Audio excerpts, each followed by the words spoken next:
Here it is, guys. A new beginning here. Henez and the team up to overthrow society. I'll be giving side updates for this project along my main project. I mean, looking at all the reference images for this game, it gave me that desire to go play it, you know what I'm saying? Stay tuned. Here's the start. Joker, Chad, and who could forget Veroni team up to overthrow society. Like and subscribe. Alright, this will be the first test of my transport tile. Walking up, you can see it, nice box around it. Are you ready? Are you ready for this, dude? Ah! Ah! Ah!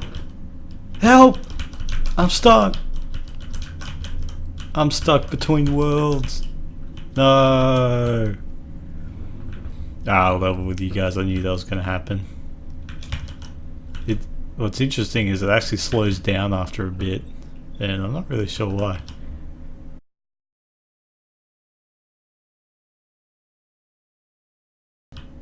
Okay, so I should have the map transitioning working now. I basically got two maps, a copy and paste of this map, and I'm just going to go between them when I hit this, what's essentially the stair tile.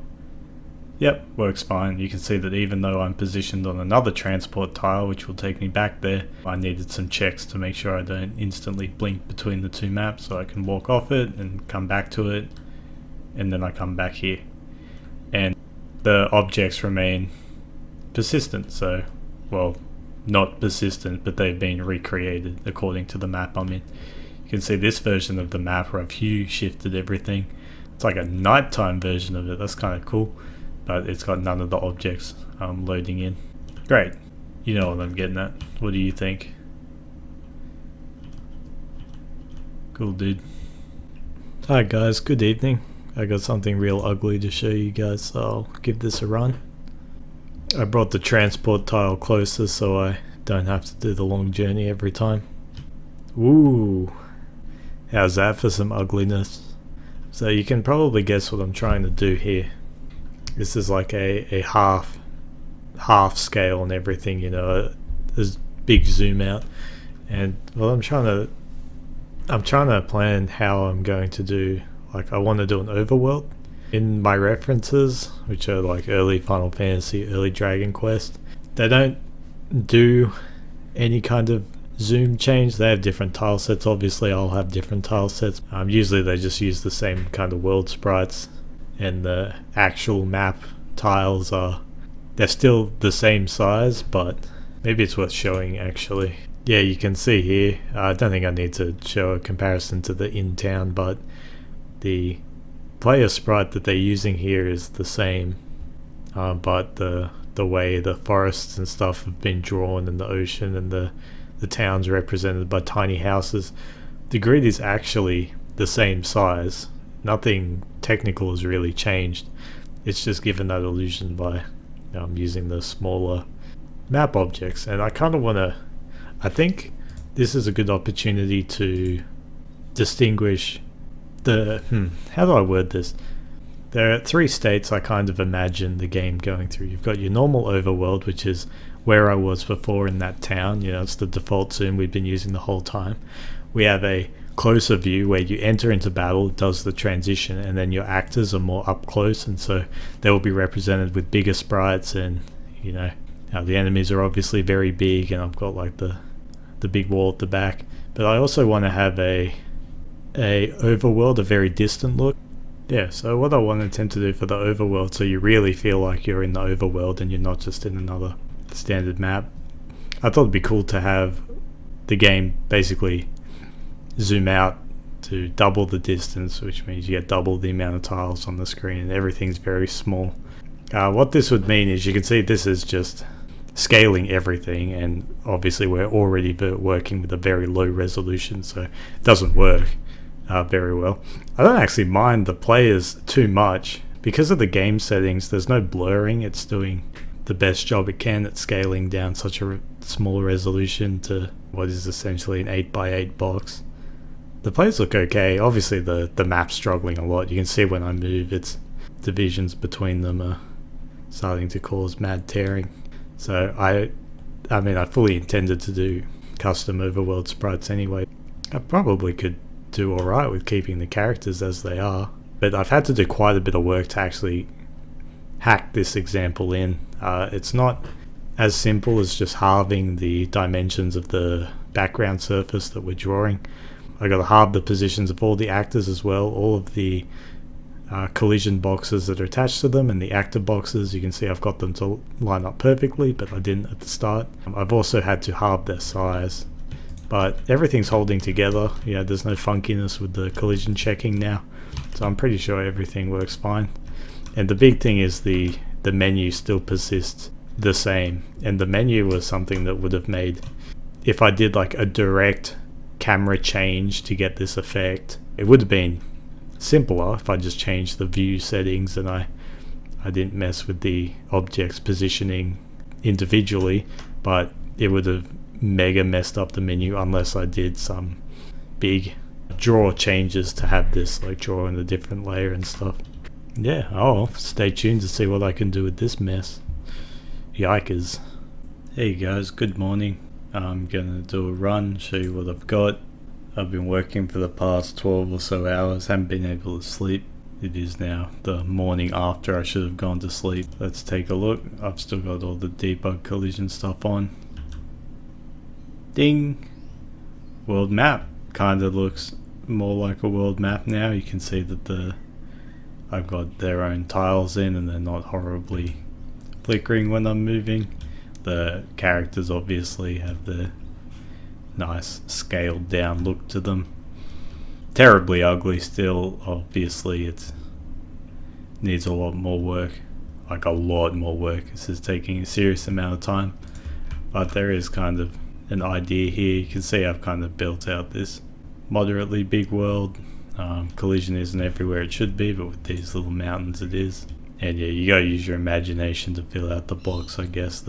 These grey things are like sand. You'll see them in my Photoshop soon, but there's like sand, and these purple cloud looking things are like dense forest. I've got background watering happen. It's background water happening. It's alternating vertically, it looks like. I've got to change it. I want it to be alternating horizontally as well. I can tell because they're built around this major bubble, and you can see that they're all in complete vertical uniform, but that's alright. All this is it's two background surfaces just alternating every half second, which is great. And yeah, I'm not completely sold on this whole idea yet. I think maybe it's a big challenge, which you'll see in a sec, with the attempts I've made to sprite up some of this stuff. With the kind of black outline style I've been using up until now, and the fact that these are only 8x8 tiles, very hard to work with. I'm thinking another option would have been to have the players scale down as they are and move at half the speed as they are in the 8x8 grid, but to keep the background sprites 16x16 and just draw them in a way that represents that you're in the overworld. So for instance, instead of having the singular big trees that we had back in town, I'd still draw them out like clusters of forest, kind of like this, but within a 16x16 tile. And what that means is it might reflect better that, you know, the mountains are meant to be much bigger than the character sprites, and overall it might just give me the freedom I need to make this look good. But we'll see, because even though I'm walking in an 8x8 space, I could still get the collision and stuff to work if the background is still 16x16 tiles. It would mean though that we'd get much harder edges around mountains and stuff, because like this staircase that we have here, if you're following my cursor, it's like 8x8 squares, whereas if they were 16x16 clumps, in general it might just look a bit more blocky and stuff. But yeah, we got quite a blocky looking game here. Yeah, I'm not sure. It's really hard to give a good design judgment after I've just been working non-stop trying to get all this stuff to work. So I'm gonna try and let later Henry do some more thinking about that.